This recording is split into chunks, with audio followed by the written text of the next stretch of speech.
Hello everyone, मैं हूं आपका दोस्त अभिजीत श्रीवास्तव और एक बार फिर से आप सभी का इस वीडियो सीरीज में बहुत बहुत स्वागत है। मार्केट में क्या हो गया है, पोर्टफोलियो में ज़्यादा कुछ गिरावट आती नज़र आई है, वैल्यू काफ़ी कम हो गई इस वीक।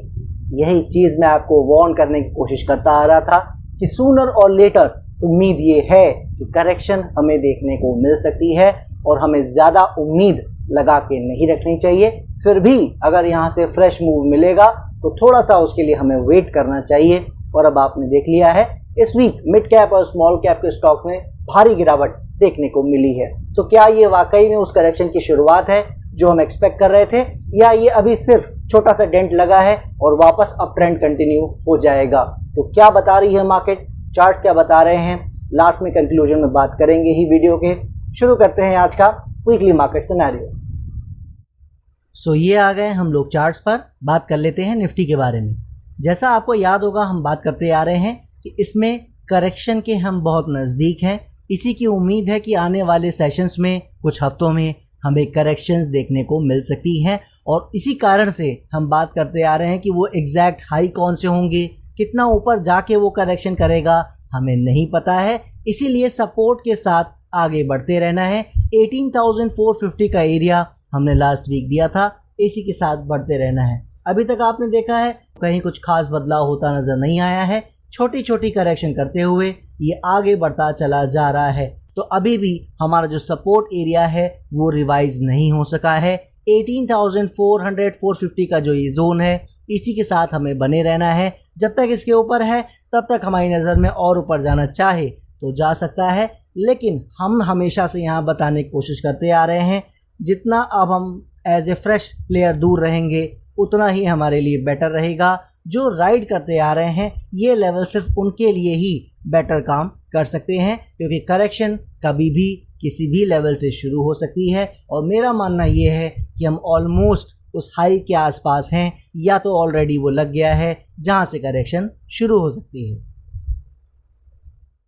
और अब आ गए हैं बैंक निफ्टी के चार्ट पर। बैंक निफ्टी में आप देख रहे हो वही एरिया अभी तक काम करता नजर आ रहा है। उसी एक टाइट रेंज में ये वहीं पे टाइम बिताता नजर आ रहा है। पूरा मई आप कह सकते हो ऑलमोस्ट, और पूरा जून भी अब बीतने को है, मगर ये कहीं भी नहीं जा सका है। जैसा हम बात करते आ रहे हैं इसमें कोई मेजर रेजिस्टेंस जोन नहीं है। पुराने हाई के आसपास है, उसी के आसपास रुकता नजर आ रहा है। लेकिन इम्पॉर्टेंट हमारे लिए सपोर्ट है जो कि 42,000 के आसपास है। और आपको याद होगा इसके बारे में हम बात करते आ रहे हैं कि ये जो सपोर्ट एरिया है ये ब्रेक नहीं करना चाहिए। कैसी भी करेक्शन आती है इसी के ऊपर ऊपर फिनिश होके यहीं कहीं से ऊपर इसे चले जाना चाहिए। तो फिलहाल अभी भी ये करेक्शन जोन में है। क्या करता है आगे, कैसे करता है वो हम देखेंगे। फिलहाल एज ए फ्रेश प्लेयर्स दूर ही रहने की ज़रूरत है, और जो इसे नीचे से राइड कर रहे हैं उनके लिए यही सपोर्ट एरिया फिलहाल काम कर सकता है। और अब आ गए हैं फार्मा सेक्टर के चार्ट पर। फार्मा सेक्टर में भी आपको याद होगा हम बात करते आ रहे हैं, अच्छा करता रह सकता है, कोई दिक्कत नहीं है। मेजर रेजिस्टेंस एरिया हमारा 13,100 के आसपास था, इसे ब्रेक करना ज़रूरी था और आपने देख लिया है उसको बहुत अच्छे से पार करके फिलहाल उसी के ऊपर काम करता नज़र आ रहा है। जिनको याद नहीं है उनको याद दिलाना चाहूँगा कि ये वो एरिया था जो हमें ये कंफर्म करेगा कि अगर इसके ऊपर निकल जाता है तो फिर मोस्ट प्रोबेबिलिटी ये होगी, संभावनाएं बहुत ज़्यादा बढ़ जाएंगी कि ये जो एरियाज लगे हुए हैं लोज, अब ये दोबारा ब्रेक ना करे। किसी भी तरह की छोटी या बड़ी करेक्शन आती भी है फार्मा सेक्टर में अब तो इसी लेवल के ऊपर ऊपर आती नज़र आएगी, यानी कि कोई भी परेशानी आने वाले महीनों के लिए फार्मा सेक्टर में अब काफ़ी कम हो गई है। करना आपको मिला के कुछ है नहीं। जैसा हम बात करते आ रहे हैं कि चाल ऑलरेडी आ गई है, करेक्शंस आती रह सकती हैं, लेकिन इस लेवल का जो पर्पस था वो अब इसने पूरा कर दिया है, इसको अब हम हटा देते हैं। कुल मिला के फार्मा सेक्टर में अच्छे मूव आने की संभावनाएं आने वाले महीनों के लिए बढ़ती नज़र आ रही हैं, क्योंकि इसने हमारे लेवल्स को भी ब्रेक कर दिया है। तो अब हर करेक्शन में हमें इसमें ज़्यादा ध्यान देने की ज़रूरत है। चूँकि अभी चाल ज़्यादा आ गई है तो अब हम ज़्यादा यहाँ पे काम नहीं कर सकते, इसीलिए करेक्शंस का वेट करना बेहतर रहेगा। सपोर्ट फिलहाल हमारे लिए 12,500-600 के आसपास है। जब तक इसके ऊपर है अच्छा ही करते रहने की उम्मीद है। फिलहाल इस वीक इसमें कोई ऐसा चेंज नहीं है, तो जो भी नीचे से हमारे साथ फार्मा सेक्टर में बने हुए हैं उनको अभी भी इसी लेवल के साथ बने रहने की ज़रूरत है। और अब आ गए हैं हम लोग मेटल सेक्टर के चार्ट पर। और मेटल सेक्टर में आपको याद होगा हमने लास्ट वीक यहीं पे बात कर ली थी कि हम अब अपने रेजिस्टेंस एरिया के आसपास आ गए हैं, जिसको डिसाइसिवली ब्रेक करना इसको ज़रूरी है अगर इसे आगे अच्छा करना है। तो अब जो एक चाल की उम्मीद थी, जो एक अच्छा मूव हमें स्विंग चाहिए था, वो ऑलरेडी आ चुका है। तो अब हमें थोड़ा सा अलर्ट हो जाना चाहिए। क्या देख रहे हो आप? वहीं से आप देखो करेक्शन शुरू होती नज़र आ रही है, यानी कि जो पर्पस था हमारा इन एरिया से लो की बात करने का, वो एक पर्पस हमारा सॉल्व होता नज़र आया है। यानी एक अप मूव अच्छा हमें ऑलरेडी मिल चुका है, क्योंकि मेटल हो या बाकी सेक्टर्स उनमें ट्रेंड की क्लैरिटी नहीं है, इसीलिए हम अभी सपोर्ट के साथ ही आगे बढ़ते चले जा रहे हैं ज़्यादातर सेक्टर्स में। तो कुल मिला के सपोर्ट और रेजिस्टेंस अभी भी सेम है, 6300 के ऊपर चलेगा तो ही हम मानेंगे किसी तरह का अच्छा बिहेवियर यहाँ से नज़र आ रहा है। और आगे आने वाले महीनों के लिए फिर मेटल सेक्टर अच्छा हो जाएगा, उसकी संभावनाएं बढ़ जाएंगी। लेकिन जब तक ऐसा नहीं हो रहा है, सपोर्ट आपको नज़र ही आ रहा है, 5850 का सपोर्ट है, इसी पे ध्यान देने की ज़रूरत है। जब भी इसको काटता नज़र आएगा, ये सिर्फ एक ही चीज़ इंडिकेट करेगा कि करेक्शन का साइज़ थोड़ा बढ़ने की उम्मीद है, यानी फॉल और हमें आता नज़र आ सकता है। सो कुल मिला के मेटल सेक्टर ने वो चाल हमें दे दी है जिसकी हम उम्मीद कर रहे थे। अब आगे और चाल आएगी या नहीं, उसे ही अब मेटल सेक्टर को डिसाइड करना है। और अब आ गए हैं एनर्जी सेक्टर के चार्ट पर। एनर्जी सेक्टर के बारे में हमने आपसे ये बात की थी कि ये वो सेक्टर है जिसने अभी ज़्यादा चाल नहीं दी है, जैसे बाकी सभी सेक्टर्स ने हमें ऑलरेडी दे दी है। इसीलिए हम बाकी सेक्टर्स में पार्शियल प्रॉफिट बुकिंग की बातें करते चले आ रहे थे, मगर इस सेक्टर में हम बात कर रहे थे कुछ ऐसी चाल नहीं आई है। सपोर्ट बहुत अच्छे से हालांकि हमारे काम कर रहे हैं, लेकिन अभी इसमें चाल देनी बाकी है। अभी तक आप देख रहे हो चाल वो आती नज़र नहीं आई है। तो अब यहाँ से क्या होगा क्या नहीं वो हम देखेंगे, लेकिन इसमें हम ज़्यादा कुछ फ़िलहाल कर भी नहीं सकते। हमें इसी सपोर्ट जो कि 17,700-800 के आसपास है, इसी पे ध्यान रखने की ज़रूरत है, क्योंकि कुछ भी अच्छा इसे करना है, इस लेवल को डिसाइसिवली ब्रेक नहीं करना चाहिए। और अब आ गए हैं एनर्जी सेक्टर के चार्ट पर। एनर्जी सेक्टर आप देख रहे हो पहले से ही करेक्शन करता नज़र आया है, और हम आपसे बात करते आ रहे हैं यहाँ पे कि इसे इस एरिया को जो कि 27,800-900 के आसपास है, इसे ब्रेक नहीं करना चाहिए। अगर इस एरिया को ब्रेक कर देता है तो ये वापस से सपोर्ट के आसपास आता नज़र आएगा। बहुत ही सिंपल वे में हम इसकी बात करते आ रहे हैं, क्योंकि ओवरऑल ट्रेंड और व्यू में किसी तरह का चेंज आने के लिए इसे इस पूरी रेंज से बाहर आने की ज़रूरत है। हर वीक लगभग हम इसकी बात करते आ रहे हैं। तो फिलहाल इसमें कोई टाइम वेस्ट करने की बात ही नहीं है। जब तक इस तरह के बिहेवियर में है, ज़्यादा इसमें कुछ करने को नहीं है। इसी सपोर्ट एरिया के साथ इसे देखने की ज़रूरत है। अगर ये इसे होल्ड कर जाता है तो और अप मूव देखने को मिलेगा, वरना ये वापस नीचे की ओर आता नज़र आ सकता है। और अब आ गए हैं ऑटो सेक्टर के चार्ट पर।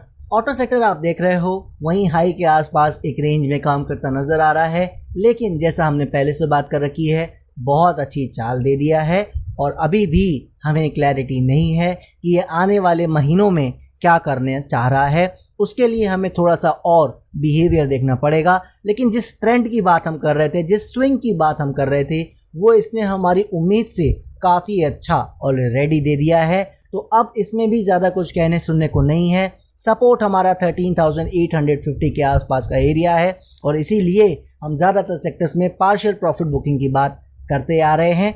ये सपोर्ट एरिया बस उन्हीं के लिए है जो इसे नीचे से देखते चले आ रहे हैं। अदरवाइज कोई फ्रेश पोजीशन सीकर्स है, मेरी नज़र में उसे 100, 200, 500 फीट ऑटो सेक्टर से दूर रहने की ज़रूरत है। जब तक इस सपोर्ट के ऊपर है, ये आने वाले समय में करेक्शन करने के बाद ये वापस ऊपर अच्छा चलना चाहे तो बिल्कुल चल सकता है, लेकिन फ़िलहाल इससे जितना दूर रहेंगे उतना ही बेटर रहेगा। और अब आ गए हैं हम लोग FMCG सेक्टर के चार्ट पर। आपको याद होगा जिस तरह की चाल हमें ऑटो ने दी है, उसी तरह की, या कहना चाहिए उससे भी बेटर चाल हमें FMCG ने दी है, और उसी की बात हम यहाँ करते आ रहे थे।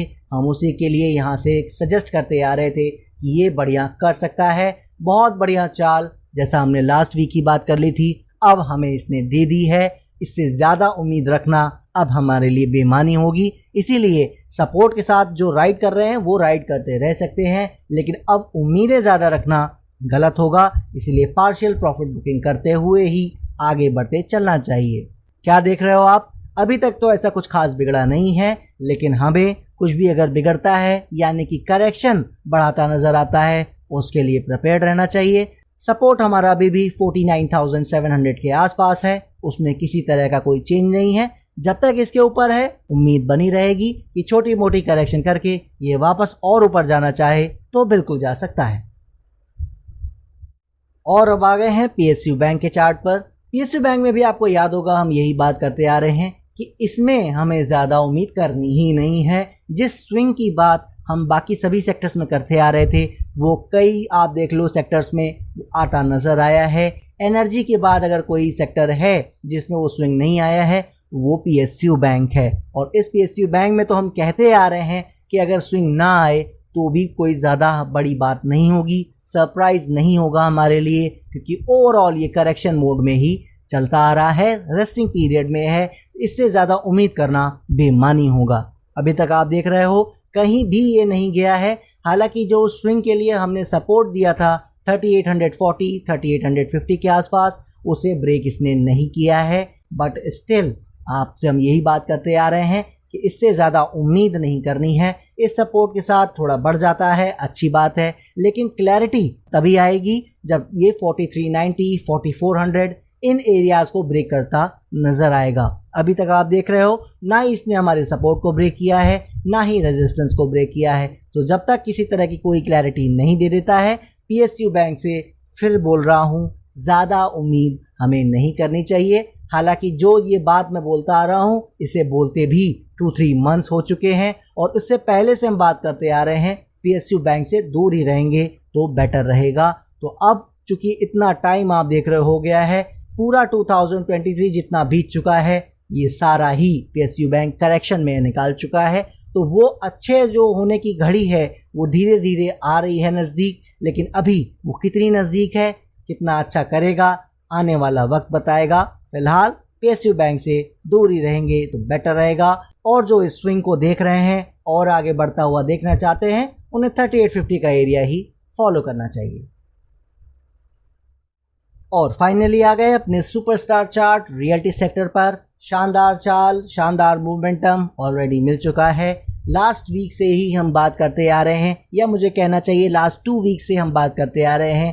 पार्शियल प्रॉफिट बुकिंग करते रहना है, ज़्यादा उम्मीद करना बेईमानी होगा, लालच होगा, क्योंकि बहुत बढ़िया चाल ऑलरेडी ज़्यादातर सेक्टर्स में हमें मिल चुकी है और इसी चीज़ का प्रॉमिस हमने 17,000 के आसपास किया था। तो अब चूंकि बढ़िया चाल मिल चुकी है, वो करेक्शन कभी भी किसी भी लेवल से आ सकती है। तो जो राइड कर रहे हैं नीचे से उनके लिए हमने बात की थी 480 का सपोर्ट अब फॉलो करना है। जब तक 480 के ऊपर है तब तक कोई दिक्कत नहीं है। छोटी छोटी करेक्शन करते हुए ये बिल्कुल आगे और बढ़ना चाहे तो बढ़ सकता है, लेकिन ज़्यादा उम्मीदें हमें नहीं रखनी चाहिए और थोड़ा थोड़ा प्रॉफिट बुकिंग करते हुए आगे बढ़ते रहना चाहिए। फ्रेश पोजीशन सीकर्स के लिए इस सेक्टर में भी कोई डाउट नहीं है, बिल्कुल दूर रहना है, क्योंकि वो करेक्शन अभी तक आई नहीं है कहीं भी। इसीलिए जिसने इस चांस को मिस कर दिया, इस रैली को मिस कर दिया, मेरे हिसाब से उसे थोड़ा और अभी दूर रहने की ज़रूरत है।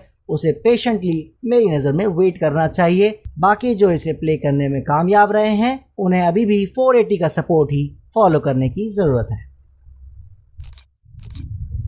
ये सभी चार्ट्स आपने देख लिए हैं। चलिए अब बात कर लेते हैं सबसे पहले सेक्टर के ही बारे में। सेक्टर्स में जैसा आपने देखा है, जो हम बताने की आपको कोशिश करते आ रहे हैं लास्ट 2-3 वीक्स में, कि जो मोर और लेस सेक्टर्स हैं, मोस्टली सेक्टर्स हमें अच्छी परफॉर्मेंस देते नजर आ रहे हैं और ऑलरेडी वो परफॉर्मेंस दे चुके हैं। ये थोड़ा सा एक्सटेंडेड मूव आ रहा है और इससे हमें बहुत ज़्यादा खुश नहीं होना चाहिए। लेवल्स के साथ हम ज़रूर आगे बढ़ सकते हैं, लेकिन ज़्यादा उम्मीद रखना अभी थोड़ा ठीक नहीं रहेगा, क्योंकि मार्केट अभी यहाँ से एक डिसीजन लेने वाली है कि वो यहाँ से कंटिन्यू करना चाह रही है ट्रेंड को, या पहले एक अच्छी करेक्शन हमें देखने को मिल सकती है। अभी आपने देख लिया है इस वीक जितने भी सेक्टर्स हैं सब में कम या ज़्यादा गिरावट आती नजर आ रही है और कोई भी आश्चर्य की बात नहीं होनी चाहिए और इसी वजह से हम पार्शियल प्रॉफिट बुकिंग की बात करते आ रहे हैं। तो अभी भी ऐसा कुछ सेक्टर्स के लेवल पे देखें, चार्ट्स के लेवल पे देखें तो बिगड़ा कुछ नहीं है, लेकिन ये पहला साइन है और यहाँ पे हमें अब देखना पड़ेगा कि बिहेवियर यहाँ से आगे कैसे कैसे बढ़ता है। फिलहाल करेक्शन की शुरुआत हुई है, अभी हम ज़्यादा उसमें कंफर्म नहीं हो सकते। फिलहाल अब देखते हैं यहाँ से मार्केट कैसे बिहेव करती है। ग्लोबल मार्केट सिनेरियो को समझ लेते हैं कि वो हमें क्या बताने की कोशिश कर रहे हैं। ग्लोबली जैसा आपने देखा है मार्केट में कहीं ज़्यादा प्रॉब्लम नहीं आई है। जो हमारा रेजिस्टेंस एरिया था डाउ जोन्स का, तो डाउ जोन्स में वो एरिया वहाँ से फिर से गिरता नजर आ रहा है। हमने यहाँ पे बहुत ही क्लियरली बताने की कोशिश की थी कि इस बार अगर अटेम्प्ट जो होगा उसमें संभावनाएं ज़्यादा हैं कि ब्रेक इस बार अपसाइड करता नजर आएगा। तो अब फिलहाल अभी 3-4 सेशन हुए हैं, ज़्यादा कह पाना मुश्किल है कि वो कैसे डील करेगा, क्या करेगा, वो तो हम देखेंगे। लेकिन अगर यहाँ से करेक्शन या फॉल मुझे कहना चाहिए डाउ जोन्स में बढ़ता है तो ये भी हमें कुछ ना कुछ बताने की कोशिश करेगा। So don't worry about it. जैसा मैंने आपसे कहा था, अगर जून में हमें पता नहीं लगा तो जुलाई में काफ़ी चीज़ें क्लियर होती नजर आएंगी। तो ओवरऑल ग्लोबल पर्सपेक्टिव में अगर सबसे पहले डाउ जोन्स की बात करें तो अभी कुछ बिगड़ा नहीं है, ये फॉल अभी करेक्शन के मोड में ही देखा जा रहा है। आगे क्या करेगा वो अब हमें आने वाले हफ्तों में ज़रूर पता लग जाएगा। इसके अलावा अगर बात करें हम नैस्डैक की, नैस्डैक फर्स्ट क्लास तरीके से बढ़ता चला जा रहा है, उसे कोई फर्क नहीं पड़ रहा है ओवरऑल मार्केट में क्या चल रहा है, हमारी मार्केट में क्या चल रहा है। जहां आप देखो जो ग्लोबल इंडाइसेस हैं बाकी CAC, डैक्स, FTSE सब में आप देखो थोड़ी थोड़ी फॉल आनी शुरू हो गई है, यानी वहां पे भी ठीक ठाक करेक्शन आती नजर आ रही है। तो वहां पे आने के बावजूद नैस्डैक एकदम बहुत ही डिफरेंट तरीके से काम करता नजर आ रहा है। इवन जापानीज इंडेक्स जिसकी हमने बात की थी यहाँ पे कि निकाई फर्स्ट क्लास तरीके से काम कर रहा है, 30 इयर्स के लाइफ टाइम हाइस पे काम कर रहा है, मगर आपने देखा इस वीक वो भी करेक्शन देखता नजर आया। यानी कहीं ना कहीं ओवरऑल सिनेरियो में हम देखें थोड़ा सा करेक्टिव माहौल नजर आ रहा है ग्लोबली भी, लेकिन आगे क्या होगा बस वही हमें थोड़ा सा देखना है। तो हम बहुत ही करीब हैं ग्लोबली सारे चीज़ों को समझने के लिए भी और अपनी मार्केट को भी समझने के लिए। इसके अलावा जो परेशानी पैदा करने वाले एस्पेक्ट्स थे, स्पेशली डॉलर इंडेक्स, अभी तक आपने देखा है उसने ऐसा कोई खास काम नहीं किया है।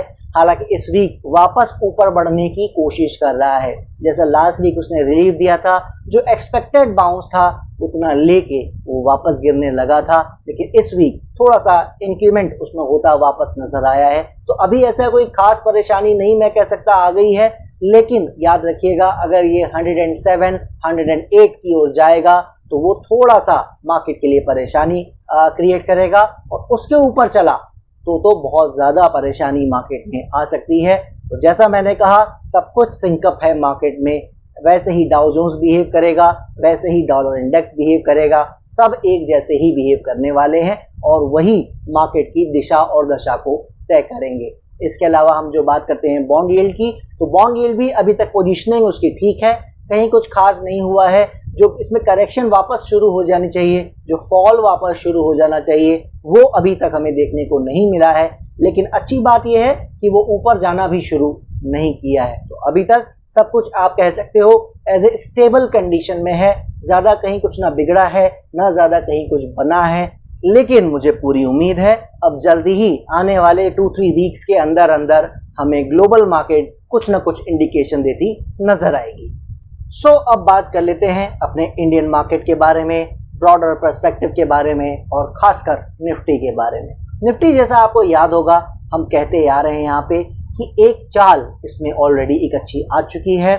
17,000 पे जैसा हमने कहा था कि 19,000 और 20,000 के आसपास ये यहाँ से जा सकता है, लेकिन वहाँ जाके ये ऊपर और अच्छा कर पाएगा या नहीं ये वहीं जाके हमें देखना पड़ेगा।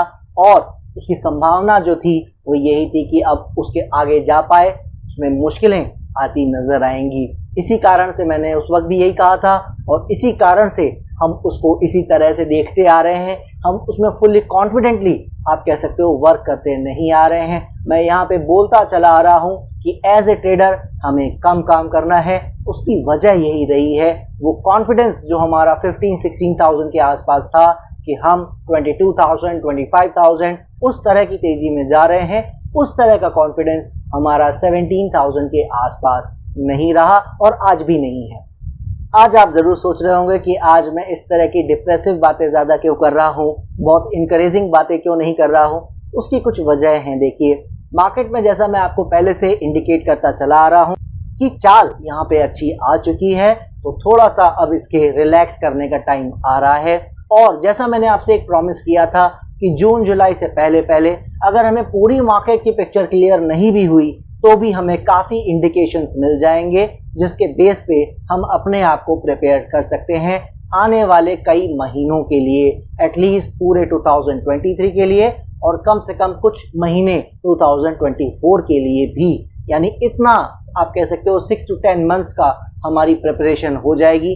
हमें उसके लिए किस तरह से अपने आप को प्रिपेयर करना है, क्या देखा है आपने अभी तक, उसमें कोई ऐसा हमें खास क्लैरिटी आज तक नहीं आ सकी है। मैं आपको हर वीक ये बताने की कोशिश करता आ रहा हूँ कि चिंता मत करिए, जून जुलाई से पहले पहले मैं आपको बता दूंगा मार्केट क्या चाह रही है।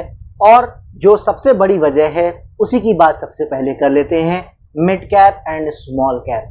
जी हाँ, जो मिड कैप और स्मॉल कैप है वो काफ़ी अच्छा प्रदर्शन, मुझे कहना चाहिए सेटिस्फैक्ट्री परफॉर्मेंस देता नज़र आ रहा था। लास्ट 8-10 वीक्स आप कह सकते हो उसके ज़बरदस्त गुजरे। यानी अप्रैल से जो एक रैली की स्टार्ट हुई थी उसमें जो परफॉर्मेंस उसने दिखाई थी वो बहुत ही आउटस्टैंडिंग दोनों की रही है और हम इससे ज़्यादा उनसे एक्सपेक्ट कर भी नहीं सकते थे जब हमें पूरी मार्केट के ट्रेंड की क्लैरिटी नहीं है। तो इस वजह से हमने क्या बात की थी, हमने ये बात की थी कि मार्केट में थोड़ा सा पेशेंस अपने आप को रखना है, काम एज ए ट्रेडर थोड़ा कम करना है, लेकिन जब मार्केट 19,000 के आसपास आ जाए तो अपने आप को पूरी तरह से कॉशन मोड में ले आना है। और आप देख रहे हो इस वीक तक आते आते जो ये पूरा महीना पीछे का निकल गया है, पूरा जून निकल गया है, कुछ आप कह सकते हो 1-2 वीक मई के भी निकल गए हैं, जिसमें ये कहीं भी नहीं जा सका है। 18,450 का ब्रेकआउट, आपको याद होगा मैंने कहा था कि ये जब भी आएगा वहां से हमें क्लैरिटी आएगी कि ये क्या चाह रहा है। क्या देखा है आपने, 18,450 का ब्रेकआउट जो हुआ वो गैप से हुआ, यानी बहुत ही शानदार तरीके से हुआ, जैसा हम एक्सपेक्ट करते हैं कि एक अच्छा ब्रेकआउट होना चाहिए, बड़ी बड़ी कैंडल से या गैप से। तो गैप से उसने ब्रेकआउट दिया, लेकिन उसके बाद क्या हुआ, उसके बाद आपने देखा हर वीक 100 पॉइंट 50 पॉइंट इस तरीके से स्लोली बढ़ता जा रहा है। नेट और नेट इतना ही हर वीक हाई लगाता है और वापस नीचे आता नजर आता है, जिसकी डिटेल में बात हमने लास्ट वीक की है, राइट। तो जो मैं मिड कैप और स्मॉल कैप के बारे में अभी डिस्कशन कर रहा था कि इस तरह का जो बिगर आप कह सकते हो मूव उसमें आया है, इतनी सारी बातें जो भूमिका आपको अभी तक बनाता नजर आ रहा हूँ वो भी डिप्रेसिव भूमिका, उसका कारण यही है कि मिड कैप और स्मॉल कैप में इस वीक बहुत ही ज़बरदस्त फॉल आती नजर आई है। जी हाँ, अगर आप उनके स्टॉक्स में देखोगे जाके तो ब्रॉडर वे में बहुत अच्छा फॉल आया है। और इसीलिए इस वीडियो की शुरुआत में मैंने आपसे ये कहा था, आपको एक हिंट दिया था कि पोर्टफोलियो आपका इस वीक काफ़ी गिर गया है।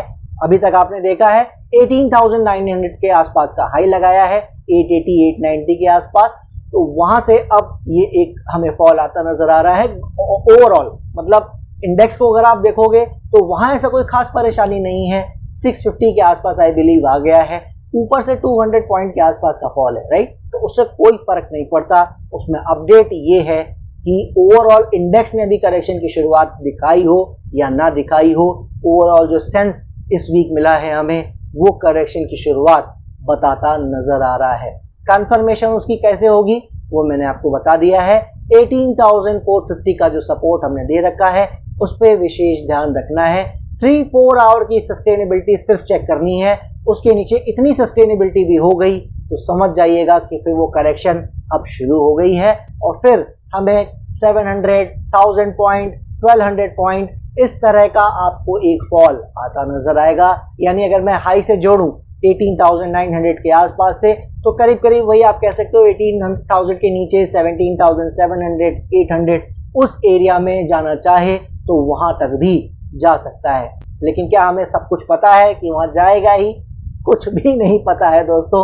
याद होगा आपको, मैं फिर याद दिला रहा हूं, यही वो मोमेंट है, यही वो करेक्शन है, जो टाइम आप कह सकते हो, यही वो टाइम है जो हमें बताने वाला है कि यहाँ से मार्केट क्या करने जा रही है, इसीलिए इस करेक्शन का बिहेवियर भी, अगर ये करेक्शन आती है तो उसका बिहेवियर भी हमें नोट करना पड़ेगा। किस तरह का आ रहा है करेक्शन, कितना आ रहा है करेक्शन, नहीं आ रहा है करेक्शन तो ऊपर कैसे जा रहा है, कितना जा रहा है, किस तरह से जा रहा है। यानी कि ये जो जून से लेकर जुलाई तक का टाइम है, ये सिर्फ बिहेवियर को नोट करने का है। ये मैंने आपको 2-3 वीक्स पहले भी बताने की कोशिश की थी कि बिहेवियर नोट करने का समय है ये।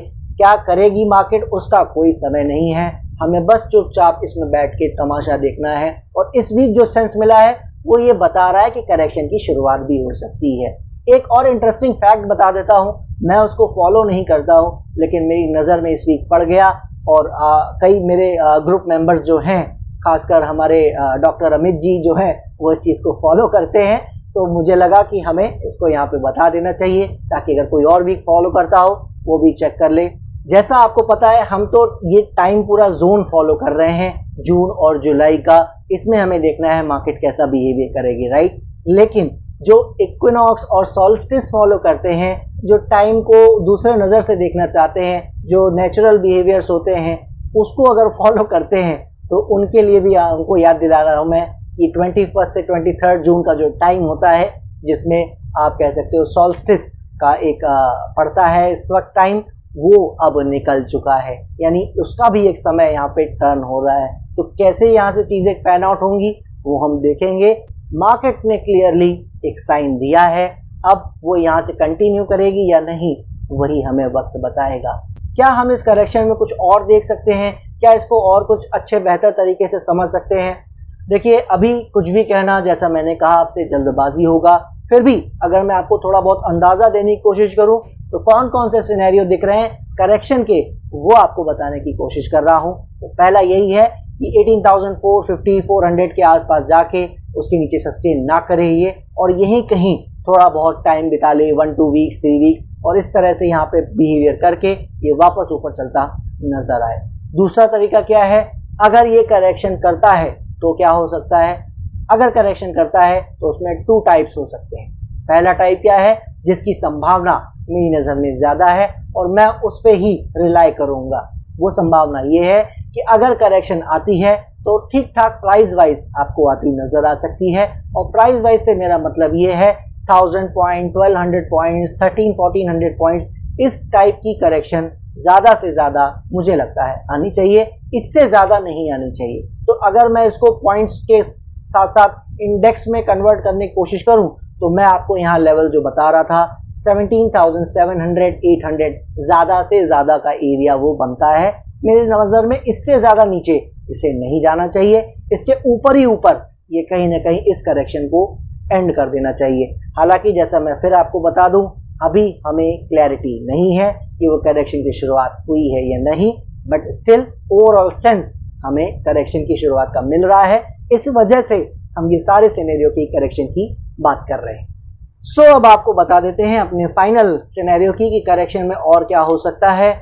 अगला सिनेरियो जो है वो है डेंजरस वाला, और वो नहीं होना चाहिए, जिसकी संभावना भी हमारी नज़र में 5 से 10% है, मगर संभावना है। क्या है वो संभावना? वो संभावना ये है कि ये एक बार यहाँ से सीधा 17,200, 17,000 या उसके नीचे भी जाता नजर आए। जी हाँ, ये भी एक तरह की करेक्शन होगी और वो भी हमें कुछ बताएगा। तो ये जो तीनों सिनेरियो हैं, ये तीनों ही हमें वो जो रास्ते में, आपको याद होगा मैंने बताया था कि मार्केट को रास्ता या तो चुनना है या तो हमें पता लग जाएगा कि उसने ऑलरेडी कौन सा रास्ता चुन लिया है। सो ये वो 3 सिनेरियोज हैं जो मुझे आज नजर आ रहे हैं और जिनसे हमें कोई ना कोई एक कॉन्क्रीट इंफॉर्मेशन मिलती नजर आएगी। तीनों के अपने मीनिंग है और तीनों ही क्या करेंगे, उसका क्या इम्पैक्ट मार्केट पे पड़ेगा, वो आज डिस्कस करने का कोई फायदा नहीं है, टाइम वेस्ट है मेरी नज़र में, क्योंकि अभी हमें पता ही नहीं है कि वो करेक्शन शुरू हुई है या नहीं, या सिर्फ ये 2-3 डेज का एक फ्लिंच है।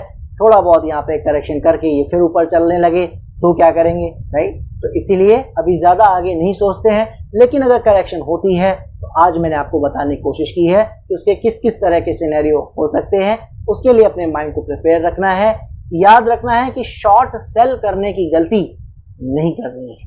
याद रखिएगा, करेक्शन बिल्कुल आ सकती है, मैं बिल्कुल मानता हूँ, और यहाँ से फॉल भी अच्छी आ सकती है 1000 पॉइंट के आसपास, बिल्कुल मानता हूँ। लेकिन अगर कोई यहाँ से नीचे से बायर रहा है, ये 2000 पॉइंट के आसपास की जो चाल हमें मिली है और अगर किसी ने उसको प्ले किया है तो मेरी नज़र में उसको रिस्क नहीं लेना चाहिए। सो आशा करता हूँ मैं अपनी बात आपके सामने रख पाया हूँगा। करेक्शन की संभावना ज़्यादा नज़र आ रही है।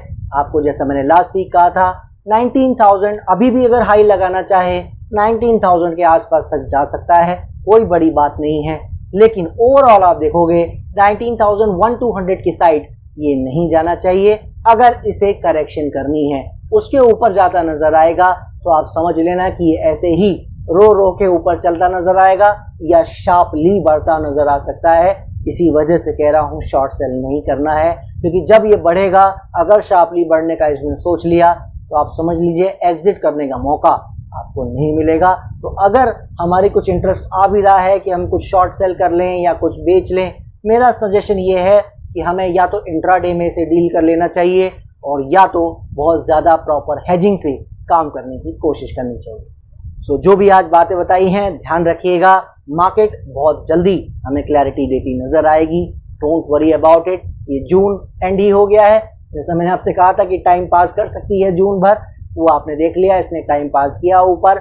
और अब करेक्शन करेगी या नहीं वो तो हमें दिखेगा। संभावनाएं बढ़ रही हैं करेक्शन की, लेकिन हमें अभी भी पता नहीं है कि वो करेगी या नहीं। तो जुलाई चाहे वो करेक्शन करे या ना करे, बहुत सारे जवाब हमारे लिए लेकर आने वाली है। थोड़ा सा पेशेंस अब रखना है। इतना टाइम याद है आपको, 2022 से दिसंबर का जो टाइम था, वहां से हम वेट करते चले आ रहे हैं कि थोड़ा सा मार्केट अब पेन के मूड में है। तो अब कितना पेन है, या तो ये पेन इसी करेक्शन के साथ फिनिश हो जाने वाला है और या तो एक नए पेन की शुरुआत होने वाली है। सभी सिनेरियोज की बात आपको पता है, हम कर चुके हैं। जो भी हमारे नए व्यूवर्स हैं, जो सिनेरियोज के बारे में नहीं जानते हैं, इस वीडियो के एंड में उनको मिल जाएगा पॉसिबल रोड्स 2023-2024 इस तरह का थंबनेल कार्ड मिल जाएगा। उस पे क्लिक करके वीडियो को जाके चेक कर सकते हैं। इसीलिए कि क्या रास्ता चुनती है अब बहुत जल्दी पता लगने वाला है, तो जल्दबाजी ना करें। इस पूरे मंथ को एक तरीके से